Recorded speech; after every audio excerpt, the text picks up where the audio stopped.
A little girl in a torn pink dress emerged from thick morning fog, running barefoot down a deserted mountain highway. Her desperate screams shattered the eerie silence as she stumbled toward two black luxury SUVs blocking both lanes. "Help! Please help!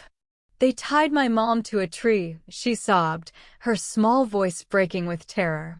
She didn't know she'd just stopped Danny Welsh, a tattooed crime lord whose name made powerful men nervous and weak men disappear.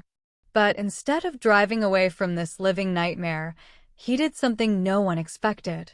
If this story grabbed you, make sure to hit that subscribe button so you never miss what's coming next. I've got another unforgettable story dropping tomorrow. And while you're here, jump into the comments and tell me where you're watching from.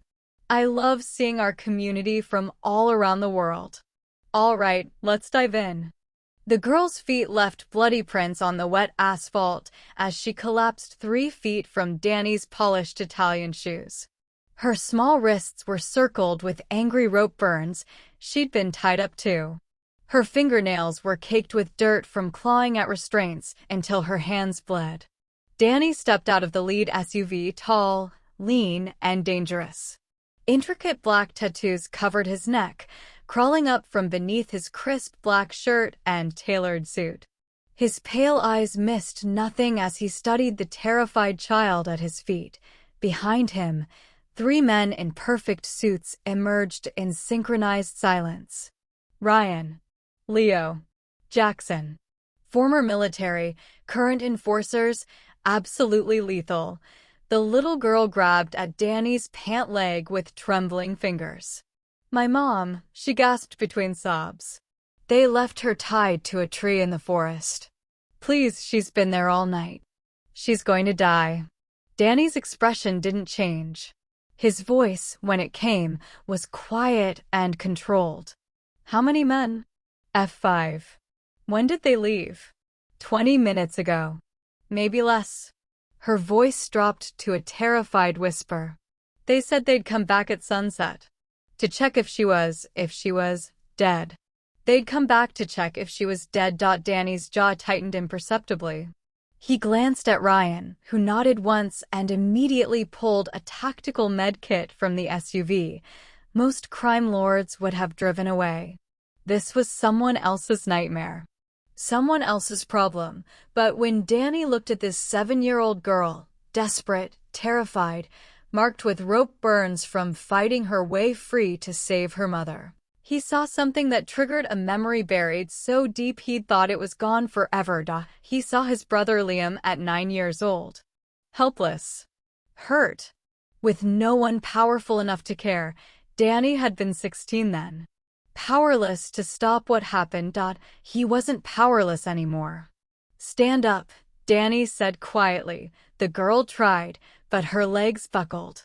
Danny caught her and lifted her effortlessly, settling her against his side. "Hold on tight," he commanded. Not a request. An order. She wrapped her small arms around his neck and buried her face against his shoulder.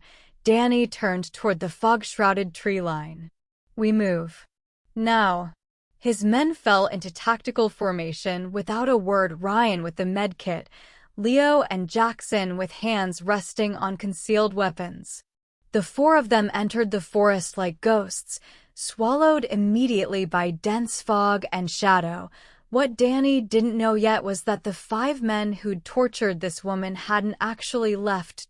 They'd heard the convoy arrive, and now they were watching from the trees, deciding whether to run or eliminate the witnesses who'd just made a very dangerous mistake. "Where?" Danny's voice cut through the oppressive silence of the forest. The girl, her name was Brenda, though Danny didn't know that yet, lifted a shaking hand and pointed deeper into the fog. "Not far. Maybe 200 steps. There's a clearing with a big tree." They moved fast. Branches clawed at expensive suits. Roots tried to trip them. The temperature dropped with every step, the fog growing thicker until visibility shrank to barely 10 feet. And then the forest opened up. A circular clearing lay ahead, unnaturally empty except for one massive pine tree in the center. Ancient. Gnarled. Its branches spreading wide like judgment itself. Tied to that tree was a woman. She hung forward against thick industrial rope, her weight fully supported by bindings cutting deep into her torso and wrists. Her clothes were soaked through. Her dark hair hung in wet tangles across her face. She wasn't moving. Brenda screamed a raw, broken sound that cut straight through the fog. "Mommy!" Danny's grip on the child tightened. "Don't look." But Brenda couldn't stop looking. Couldn't stop seeing her mother slumped and gray and possibly dead against that tree. Ryan sprinted forward, pressing 2 fingers against the woman's cold neck. For 3 terrible seconds, he felt nothing. Then there. Weak. Irregular.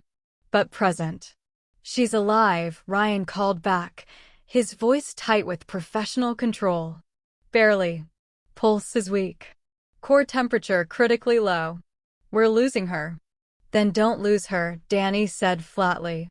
"Leo, get her down. Jackson, catch her. Move." Leo pulled a tactical knife and scaled the tree with frightening efficiency. Jackson positioned himself below, arms raised and ready. Danny shifted Brenda in his arms, turning her face away from the sight of her mother. "How long has she been out here?" he asked quietly. "Since last night," Brenda whispered against his shoulder. "When it got dark. They made me watch. They tied me up too, but I pulled my hands free and ran when they left. 12 hours. Maybe more." The woman had been tied to this tree through the mountain night, through dropping temperatures and creeping hypothermia that could kill as efficiently as any bullet. "The men who did this," Danny continued, his voice dangerously calm. "Did they say why?" "They said Mommy owed them money. But we don't have money. Mommy works 3 jobs, and we still don't have money." Brenda's voice broke. "Why would they do this? Why would they?" "Because they could," Danny said simply. "Because no one stopped them."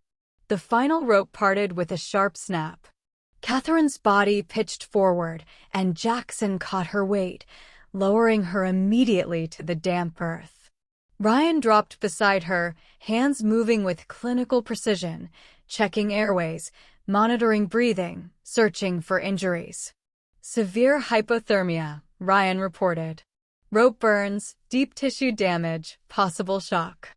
She needs immediate warming, or she'll go into cardiac arrest." "No hospitals," Danny said immediately. Ryan looked up sharply. "No hospitals. No police. No records." Danny's tone left no room for argument. "You know what happens to witnesses when predators like this find them in the system." Ryan understood. The moment Catherine's name appeared in official records, she'd be located. And eliminated. Along with her daughter. "Then we move her to the compound," Ryan said, already pulling thermal blankets from his med kit. "I'll call Dr. Reeves en route." "Do it." Danny's pale eyes swept the tree line, calculating threats, reading the scene. That's when Leo's voice cut through the clearing like a blade. "Boss. We got tracks." Danny's attention snapped to where Leo crouched at the clearing's edge, examining disturbed earth and broken branches. "Multiple boot prints," Leo continued, his voice dropping lower. "Different sizes. At least 8 distinct patterns." 8. Not 5. "Direction?" Danny asked quietly. "Northeast. Moving fast." Leo looked up, his expression carefully neutral. "Fresh, boss. Very fresh." "How fresh?" 20 minutes. Maybe less." The forest suddenly felt different. The silence too deliberate. The fog too thick. The shadows too deep. Somewhere in those trees, 8 men who'd tortured a woman and terrorized a child were close enough to hear every word being spoken. And they'd just realized their victim had been claimed by someone far more dangerous than they could possibly imagine. Danny's hand moved to the weapon beneath his suit jacket. Ryan, stabilize her and get both of them back to the vehicles. Now. Boss, if they're watching. They are watching, Danny interrupted, his voice dropping to Arctic temperatures.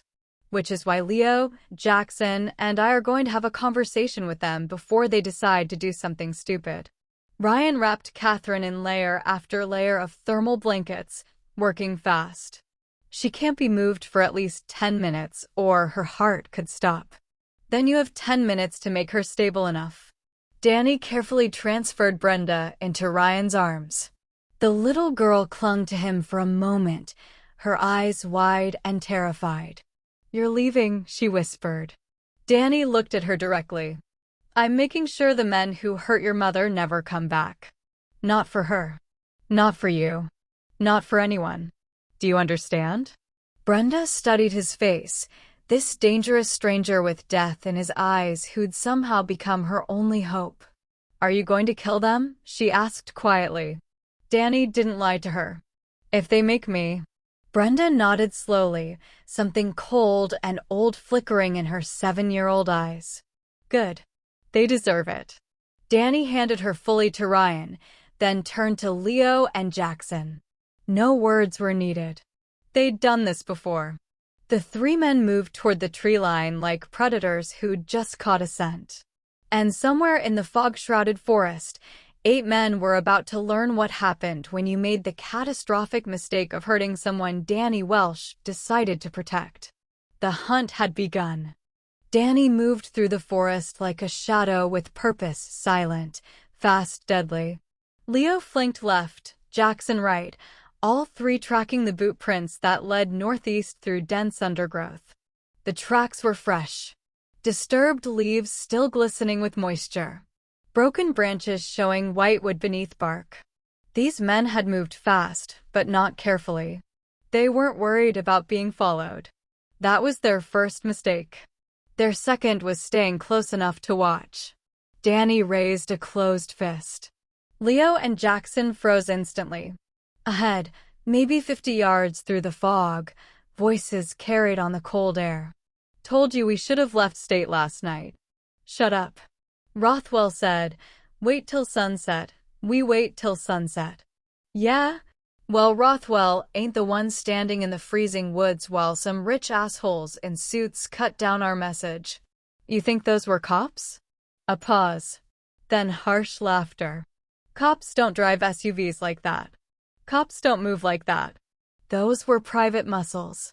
Someone hired. Which means somebody important is about to find out what happens when you interfere with Rothwell's business. Danny's expression didn't change, but his hand moved to his weapon. These weren't random thugs. They were organized. Connected. Working for someone with resources and reach. Someone named Rothwell. Leo caught Danny's eye and gestured. Warehouse structure ahead, maybe 100 yards, voices coming from inside. Danny nodded once. He pulled his phone, typed a quick encrypted message to Ryan. Get them out. Now. Compound. Secure lockdown. Ryan's response came instantly, moving on 3. Good. Catherine and Brenda would be behind reinforced walls and armed guards within the hour. Which meant Danny could do what needed doing without worrying about collateral damage. He gestured to Leo and Jackson. Surround. Don't engage yet. I want information first. The 3 men split silently, circling the structure like wolves positioning for a kill. The warehouse was an abandoned logging building, rusted metal siding, half-collapsed roof, broken windows. But smoke rose from a makeshift chimney. Vehicles were parked behind it, 2 trucks and 1 SUV. Supplies stacked under tarps. These men had been here for days. This wasn't a random attack. It was planned. Coordinated. Professional. Danny reached the nearest window and looked inside. 5 men sat around a barrel fire, all armed, all agitated. The youngest, barely 22, baby-faced, nervous, kept checking his phone. The oldest had a scorpion tattoo crawling up his neck and the kind of face that came from years of choosing violence first. Eric, stop checking your phone, Scorpion Tattoo growled. Silas and the others will call when they're done. Done with what? Eric asked, making sure that woman's ex-husband gets the message. You think tying her to a tree was the whole job? That was just the opening act. Rothwell wants Tommy to see what happens when you don't pay debts. Danny's jaw tightened. They'd planned to bring the ex-husband to see Catherine's body. Make him watch. Break him completely. That kind of cruelty required elimination, not negotiation. Danny raised his hand. 3 fingers. 2. 1. He kicked in the door. You made a critical mistake. Now you'll answer for it.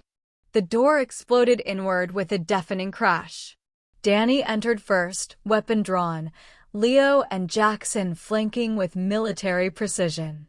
The 5 men around the fire froze, hands halfway to weapons, eyes wide with shock. Scorpion Tattoo, the leader, recovered first and lunged for his gun. Jackson put a bullet in the floor 3 inches from his boot.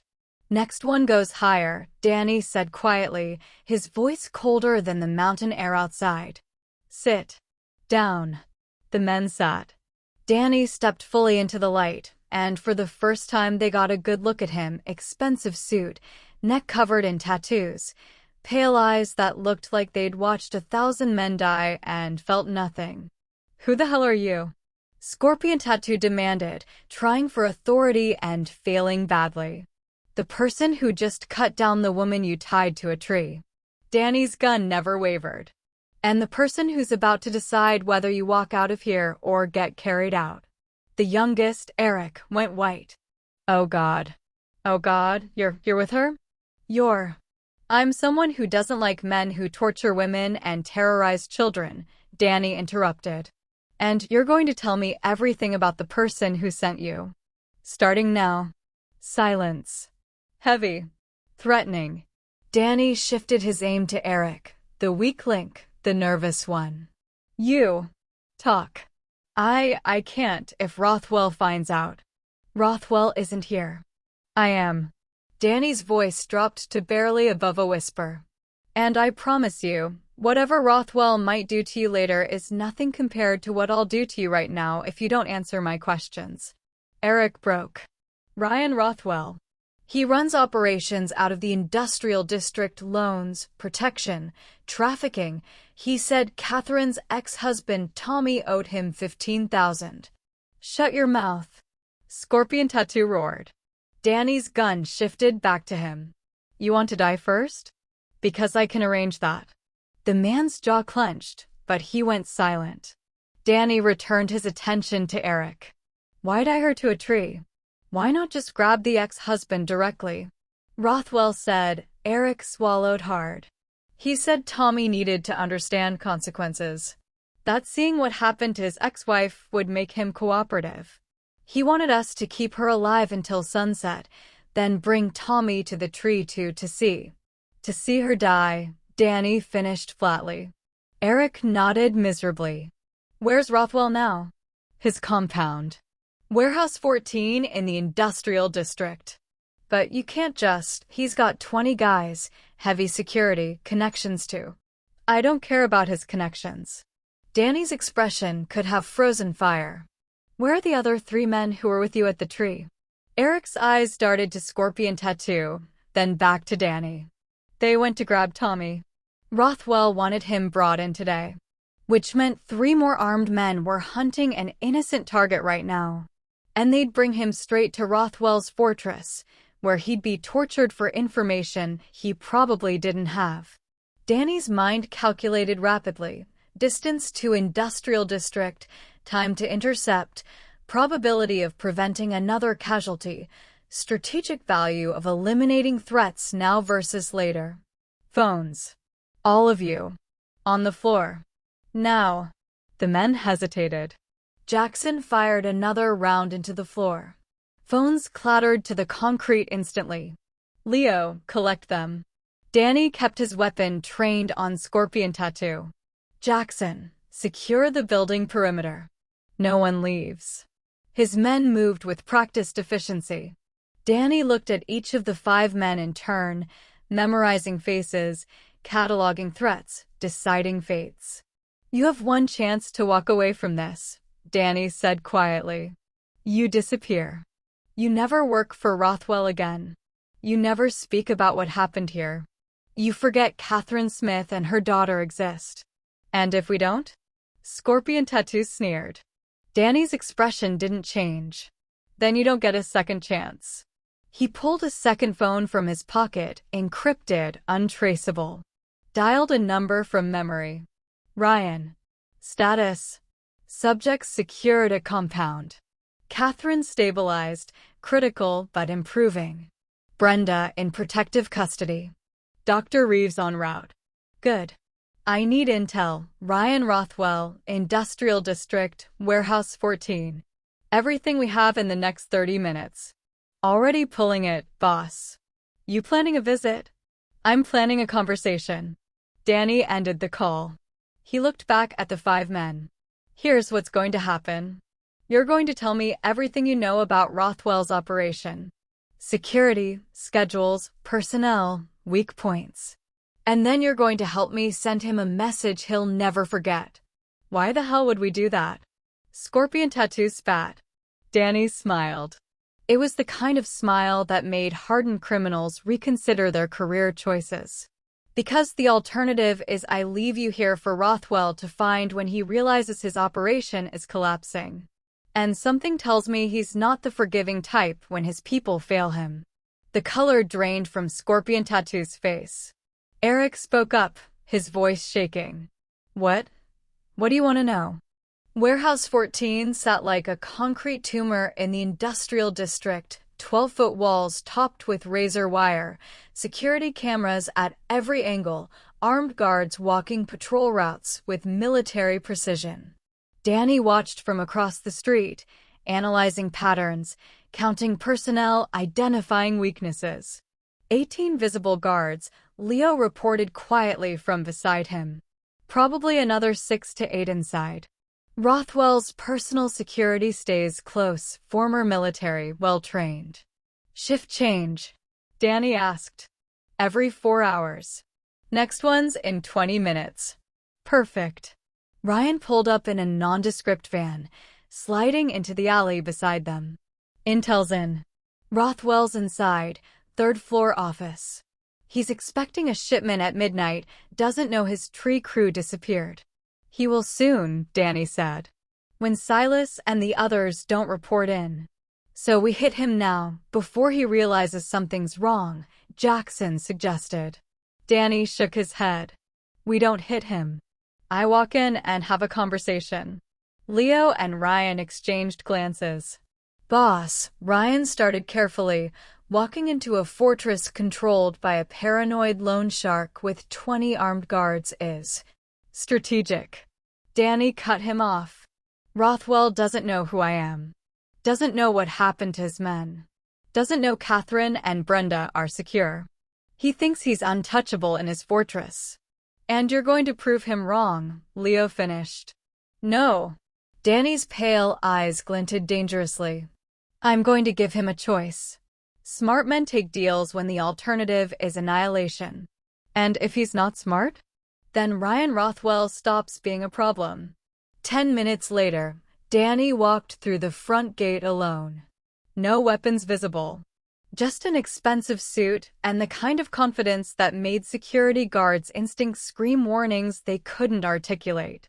I'm here to see Rothwell, Danny said calmly to the gate guard. Tell him Danny Welsh wants to discuss a mutual problem. The guard's hand moved toward his radio, then stopped. Something in Danny's expression, the complete lack of fear, the predatory stillness, made him hesitate. Rothwell doesn't take walk-ins. He'll take this one. Danny pulled out his phone, showed the guard a photo, Silas and his crew, bound and secured in the abandoned warehouse. Tell him 5 of his men are currently explaining why torturing women is bad for business. He'll want to hear my terms. The guard stared at the photo, his face going pale. He keyed his radio with shaking hands. 3 minutes later, Danny was being escorted through the compound by 4 very nervous guards to a third-floor office where Ryan Rothwell waited. Rothwell was exactly what Danny expected: 50s, overweight, decorated with gold jewelry that screamed insecurity dressed as power. He sat behind a massive desk, trying to project authority, while his eyes betrayed barely controlled panic. "You've got balls walking in here," Rothwell said, attempting threatening and landing on defensive. "You know who I am?" "I know what you are," Danny corrected, sitting down without being invited. "A loan shark who tortures innocent women to send messages to deadbeat gamblers." Rothwell's face flushed. "That bitch." Danny's hand moved so fast Rothwell didn't see it. His weapon appeared, aimed directly at Rothwell's forehead. "Careful," Danny said, his voice dropping to Arctic temperatures. "Choose your next words very, very carefully." The office door burst open. 4 guards rushed in, weapons drawn. They froze when they saw Leo, Jackson, and 6 of Danny's men already positioned throughout the room, having entered through windows and service entrances during the distraction. Danny never looked away from Rothwell. "Your security rotation is predictable. Your guards are professionals who recognize superior force. And right now, every single person in this room is making a decision about whether you're worth dying for." Rothwell's eyes darted around the room, seeing his men hesitate, seeing Danny's people positioned with tactical perfection. What do you want?" "Catherine Smith and her daughter disappear from your world completely. Tommy's debt is erased. Your operation never thinks about them again. Ever. And if I refuse?" Danny leaned forward slightly. "Then I dismantle everything you've built. Your warehouses burn. Your operations collapse. Your people disappear. Your name becomes a warning story other criminals tell about what happens when you hurt the wrong person's investment." "Investment?" Rothwell laughed nervously. "You don't even know them." "I know enough." Danny's finger moved fractionally on the trigger, not enough to fire, enough to promise. "I know a 7-year-old girl ran barefoot through mountain highways begging strangers for help while her mother slowly froze to death. I know 5 of your men laughed while they did it. I know you ordered it over $15,000 that wasn't even her debt." Danny stood slowly, weapon never wavering. "So here's my offer. You take it, you survive. You refuse." He smiled without warmth. "Well, let's just say I've eliminated bigger problems than you before breakfast."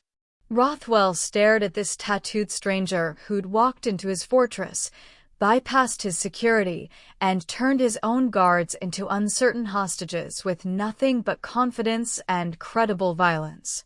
"How do I know you won't come back?" Rothwell asked quietly. "Because I keep my word. Catherine and Brenda stay safe. You stay in business. They get hurt, even accidentally." Danny's pale eyes held Rothwell's. "There's no fortress thick enough to hide you." 30 seconds of silence. "Fine." Rothwell's voice came out strangled. "The debt's erased. They're ghosts. We never heard of them." Danny lowered his weapon. "Smart choice." He walked toward the door, his men falling into formation around him. "Welsh," Rothwell called out. Danny paused. "Who the hell are you?" Danny looked back over his shoulder. "Someone who keeps promises. Remember that." He walked out of the fortress the same way he'd entered, alone, calm, untouchable. Behind him, Ryan Rothwell sat very still, contemplating how close he'd just come to not seeing tomorrow. For days passed in careful routine.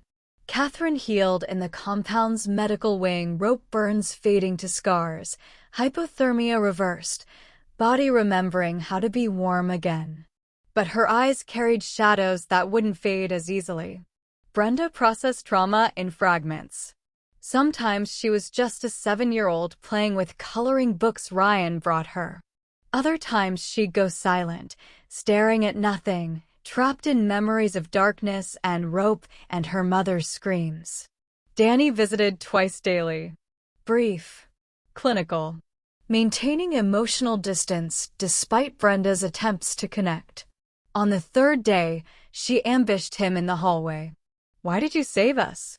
Her voice was small but direct. Danny stopped. Most people were easier to handle than one traumatized child asking impossible questions. "Because I could," he said simply. "But you're busy. Ryan says you run a whole empire." She stumbled over the word. "You didn't have to stop." Most people wouldn't. Danny knelt to her level, something he almost never did. "I had a brother your age once. Liam. Bad people hurt him when I was too young to protect him." Brenda's eyes widened. "What happened to him?" "He survived." "But—" Danny's jaw tightened. "He was never the same. I swore that if I ever had power, I'd use it to protect people who couldn't protect themselves." "So you saved us because of him?" "I saved you because it was right. Liam just reminded me why that matters." Brenda studied him with those two old eyes. Then she wrapped her small arms around his neck in a fierce hug. Danny went rigid. Physical affection wasn't something his world allowed. But after a moment, his hand came up to rest gently on her back. "Thank you," she whispered against his shoulder. When she pulled away, Danny's expression had returned to its usual controlled neutrality. But something had shifted behind his eyes. On the fourth day, Catherine was strong enough for difficult conversations. "I can't stay here forever," she said as Danny reviewed paperwork at her bedside. "And I can't go back to my old life. Rothwell might have agreed to your terms, but men like him don't forget." "No," Danny agreed. "They don't. So what happens to us?" Danny slid a folder across the bed. Catherine opened it slowly. New identification. Social security cards. Birth certificates. Apartment lease 4 hours away. Employment contract at a legitimate property management company. School enrollment for Brenda. Bank account with $50,000 already deposited. Catherine's hands shook. This is too much. I can't possibly." "You didn't tie yourself to that tree," Danny interrupted. "You don't owe me guilt. You owe yourself and your daughter a chance to actually live instead of just survive." "But what do you get out of this?" Danny was quiet for a moment. "Proof that power can mean protection instead of exploitation. That's more valuable than money." Catherine stared at this dangerous man who'd given her back her life and asked for nothing in return. "Will we see you again?" she asked softly. "No." Danny's answer was immediate. "Clean breaks are safer. For everyone." He stood to leave. "Danny." Catherine's voice stopped him. "What you did, what you're doing. Thank you doesn't feel like enough. Then make it enough by surviving. By thriving. By making sure Brenda grows up knowing that when she was 7 years old and terrified, someone with power chose to help instead of hurt." He walked out without looking back. Ryan loaded the final suitcase into the black SUV at dawn. New life. New state. New beginning. Catherine stood beside the vehicle, Brenda clutching her hand. Both dressed in new clothes, both carrying hope mixed with uncertainty. "Where's Mr. Welsh?" Brenda asked for the 5th time. "He had business," Ryan said gently. "But he's not coming to say goodbye?" Her voice cracked with confusion and hurt. Ryan knelt to her level. "Danny doesn't do goodbyes, sweetheart. In his world, attachments are dangerous." "But that doesn't mean he doesn't care." "Then why?" "Because caring from a distance keeps you safer than caring up close. Do you understand?" Brenda nodded slowly, though her eyes glistened with tears. She was trying desperately not to shed them. Catherine's hand rested on Ryan's shoulder. Tell him we'll never forget. That he gave us back our lives." "I'll tell him. And tell him." Her voice broke. "Tell him Liam would be proud. Of who he became. Of the promise he kept." Ryan's throat tightened. "He'll hear every word." They climbed into the SUV. Ryan slid behind the wheel. The compound gates opened slowly, morning light streaming through like a pathway to something better. As they pulled away, Brenda pressed her face against the window, searching the compound for one last glimpse of the tattooed man who'd saved them. But Danny wasn't there. 15 miles away, Danny stood alone on the mountain highway where everything had begun. The fog had burned away completely, leaving bright morning sun and clear skies. He walked into the clearing. The massive pine tree stood silent, ancient, bearing faint rope marks as the only testimony to what had occurred. His phone buzzed. Ryan had sent a photo. Catherine and Brenda in front of their new apartment building. Clean. Safe. Smiling tentatively, cautiously, but genuinely. Brenda held a handmade sign reading, "Thank you, Mr. Welsh. You're my hero." Danny stared at the image for a long time. He wasn't a hero. Heroes didn't build empires on violence and fear. Heroes didn't eliminate threats with cold efficiency. Heroes didn't walk away from people they'd saved because emotional distance was strategically necessary. But his 16-year-old self, standing over Liam's hospital bed, swearing impossible promises, would recognize this moment. The promise had been kept. Danny saved the photo to his encrypted folder, powered down the phone, slipped it into his pocket. Then he turned and walked back to the convoy waiting on the highway. Some moments didn't need responses.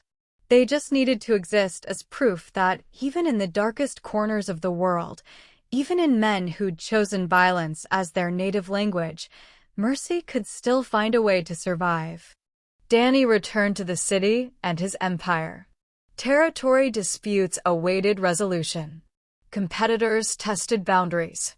Money flowed through channels that couldn't survive scrutiny. The criminal world he'd built demanded constant vigilance, perpetual strength, calculated violence. Nothing had changed. Everything had changed. He sat in his office, high-rise downtown, floor-to-ceiling windows overlooking a city that feared and respected his name in equal measure. Power surrounded him. Wealth. Influence.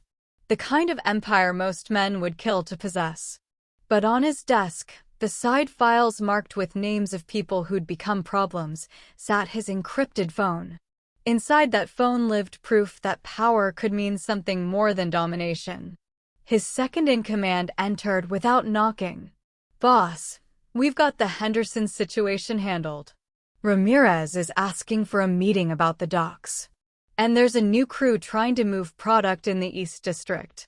Danny nodded. "Schedule Ramirez for tomorrow. The East District crew, send them a message. Nothing permanent. Yet? And Henderson?" Henderson made his choice. "Make sure it's the last one he makes."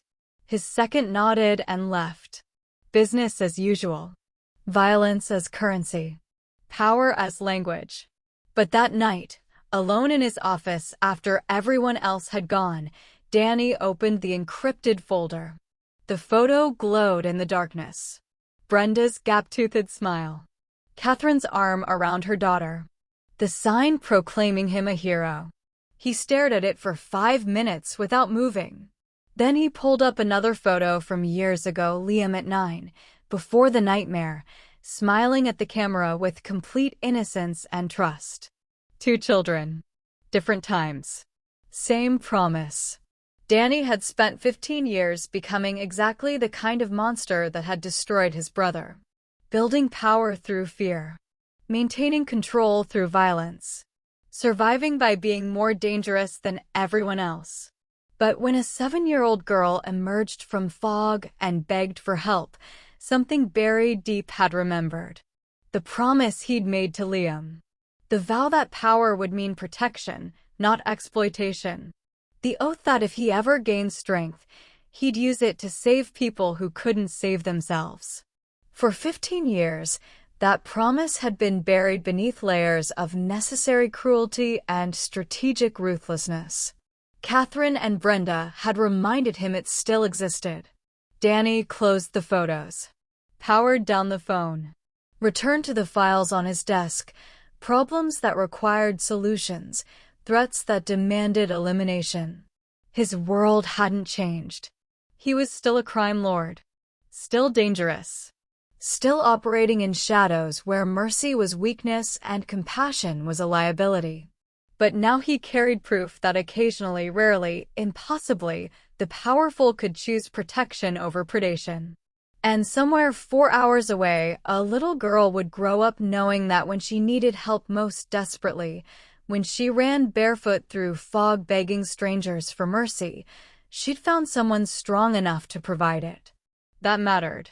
Maybe not enough to redeem 15 years of calculated violence, but enough to prove that the 16-year-old boy who'd sworn to protect the helpless hadn't completely disappeared beneath the monster he'd become.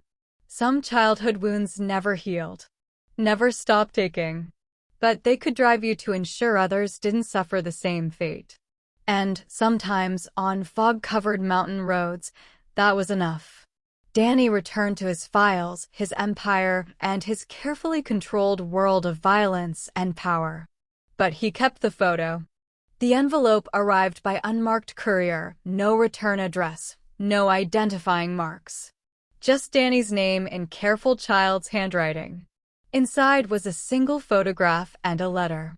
The photo showed Brenda in a school uniform, holding a certificate for Most Improved Student. Her smile was genuine now, unforced, the haunted look in her eyes replaced by something that looked almost like hope. The letter read, "Dear Mr. Welsh, Mommy says I'm not supposed to write to you because it's safer if we don't have contact. But I wanted you to know we're okay. Better than okay. I'm in 2nd grade now. I have friends. Mommy has a job she likes, and we have a home that's just ours. Sometimes I still have nightmares about the tree, but Mommy says that's normal and they'll get smaller over time.